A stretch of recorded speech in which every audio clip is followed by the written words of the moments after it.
எல்லாருக்கும் வணக்கம். Welcome back to the channel. இப்போ தான் ரீசெண்டாக ஏஷியா கப் முடிஞ்சிருக்கு. சரி, அதை பற்றி சும்மா பேசி போடுவோன்னு சொல்லி தான் வந்திருக்கேன். வாங்க வீடியோக்குள்ளே போகலாம். இந்த ஏஷியா கப் நம்ம ப்ரெடிக்ட் பண்ண மாதிரி தான் எல்லாம் நடந்திருக்கு. இந்தியா ஜெயிக்கும்னு நினச்சோம், இந்தியா ஈஸியாக ஜெயிச்சிட்டாங்க. ஒரு மேட்ச் கூட தோக்கல. மெயினாக ரெண்டு சிம்பிளான ஸ்டாட்ஸ் படி பார்த்தா கூட இந்தியா எவ்வளோ டாமினண்ட்டாக இருந்திருக்காங்கன்னு தெரியும். First highest run scorer Abhishek Sharma.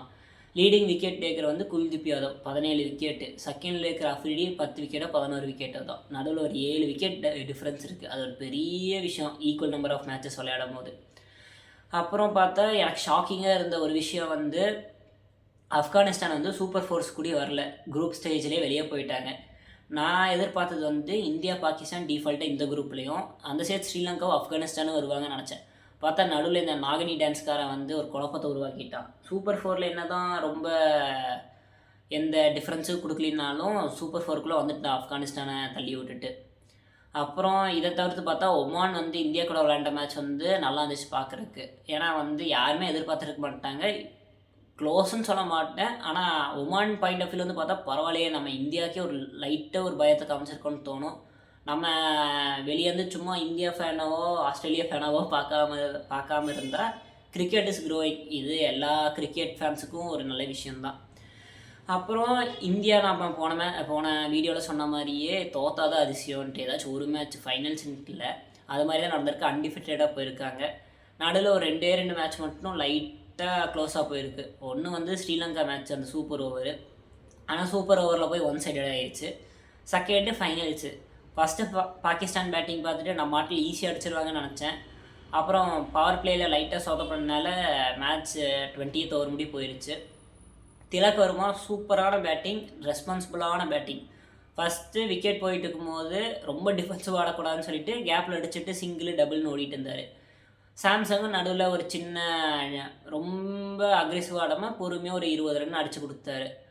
அப்புறம் தான் த கிளட்ச் மேன். இப்போ இந்தியா T20யில் ஜெயிச்சா அதில் தூபே பேர் இல்லாமல் இருக்காது போல். நடுவில் ஒரு நல்ல கேமியோ. அப்புறம் திலக் வர்மா போக போக அக்ரெசிவாக ஆடிட்டார். ரிங்கு சிங்குக்கு இது ஒரு சூப்பரான ஏஷியா கப்பாக இருக்கும்.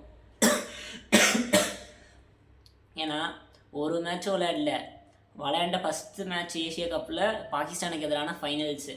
ஹார்திக் பாண்டியாவை ரீப்ளேஸ் பண்ணி ஃபீல்டிங்கில் எனக்கு ரொம்ப வேலை இருந்த மாதிரி தெரில ரிங்கு சிங்குக்கு.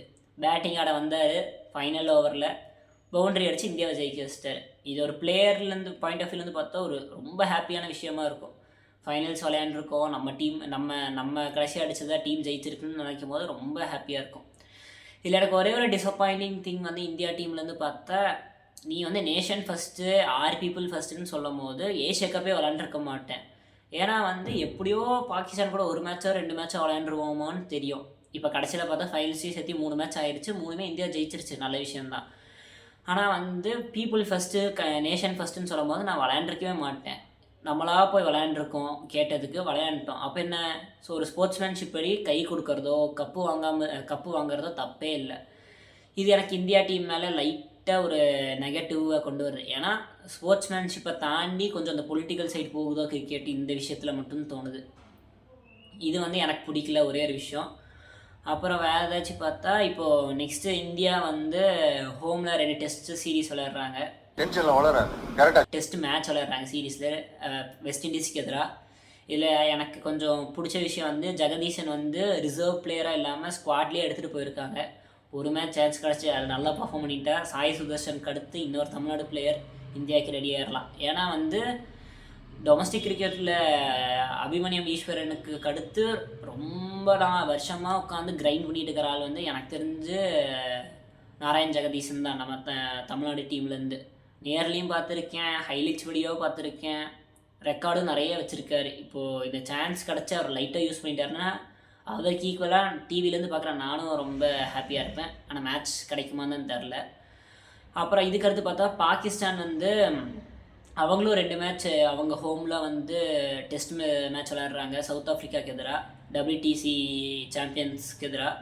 அதுவும் நல்லாயிருக்கும். ஏன்னா பாகிஸ்தான் கிரவுண்டில் இப்போ ஒன்று ஸ்பின்னிங் கிரவுண்டாக இருக்குது, ஸ்பின்னுக்கு ஹெல்ப் பண்ணுற கிரவுண்டாக இருக்குது. இல்லைனா பொட்டலாம் விக்கெட்டு யாராலும் 200-300 அடிக்கலாம் மாதிரி விக்கெட்டு. ஹாரி புருக்கு ஜோ ரூட்டில் சேர்ந்து அடித்தாங்களா அந்த மாதிரி ஒரு விக்கெட் கொடுத்துருவானுங்க. அதனால் ஒன்று நிறைய ரன்ஸ் போகிற வாய்ப்பு இருக்குது, இன்னும் க்ளோஸ் என்கவுண்டர்ஸ் போகிறதுக்கு வாய்ப்பு இருக்குது. அதனால் அந்த சீரீஸும் நல்லாயிருக்கும். நெக்ஸ்ட்டு நடுவில் வந்து ஸ்ரீலங்காவுக்கு வந்து ஒரு மாதம் இப்போதைக்கு கேப் விட்டுருக்காங்க, பிரேக்கான்னு தெரில, எந்த மேட்சஸும் ஸ்கெடியூல் ஆகலை. நவம்பர் மாதம் வந்து பாகிஸ்தானுக்கு எதிராக ஒரு ஓடிஐ சீரீஸ் விளையாடுறாங்க. அப்புறம் ஆப்கானிஸ்தான் பங்களாதேஷ் வந்து இப்போ கொஞ்ச நாளில் T20 சீரீஸ் அவங்களுக்குள்ளே விளையாட போகிறாங்க. அது அவங்க ரைவல்ரி சிரிப்பாக தான் இருக்கும், ஜாலியாக தான் இருக்கும், அதுவும் பார்க்குறதுல தப்பு இல்லை. இதுதான் மெயினாக 5 டீமு. இப்போ சின்ன டீம்ஸான அந்த 3 டீம்ஸில் வந்து ஹாங்காங்குக்கு இப்போதைக்கு எந்த மேட்சும் ஸ்கெடியூல் ஆகலை. அவங்க ஏஷியா கப்புக்கு எப்படி வந்தாங்கன்னே எனக்கு தெரியல, எந்த பாயிண்ட்ஸ் வச்சு வந்தாங்கன்னு தெரில. ஆனால் கிரிக்கெட் இஸ் க்ரோயிங் மறுபடியும் சொல்கிற மாதிரியே. அப்புறம் ஒமான் வந்து ஆல்ரெடி அவங்க மேட்சஸ் விளையாட ஆரம்பிச்சிட்டாங்க. இப்போ தான் குவைத்துக்கு எதிராக ஒரு T20 முடித்தாங்க, இப்போ மறுபடியும் இன்னொரு T20 விளையாட போகிறாங்க குவைத்துக்கு எதிராகவே.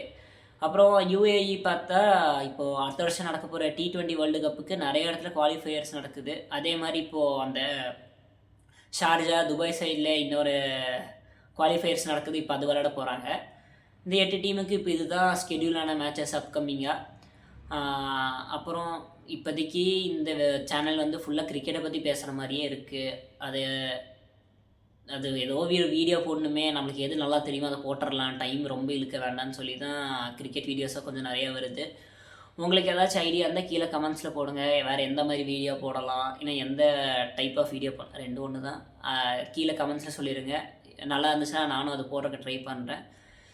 அவ்வளோதான். இந்த வீடியோ பிடிச்சிருந்தால் லைக் பண்ணுங்கள், ஷேர் பண்ணுங்கள், சப்ஸ்கிரைப் பண்ணுங்கள். அப்புறம் சொன்ன மாதிரியே கீழே கமெண்ட் பண்ணிடுங்க.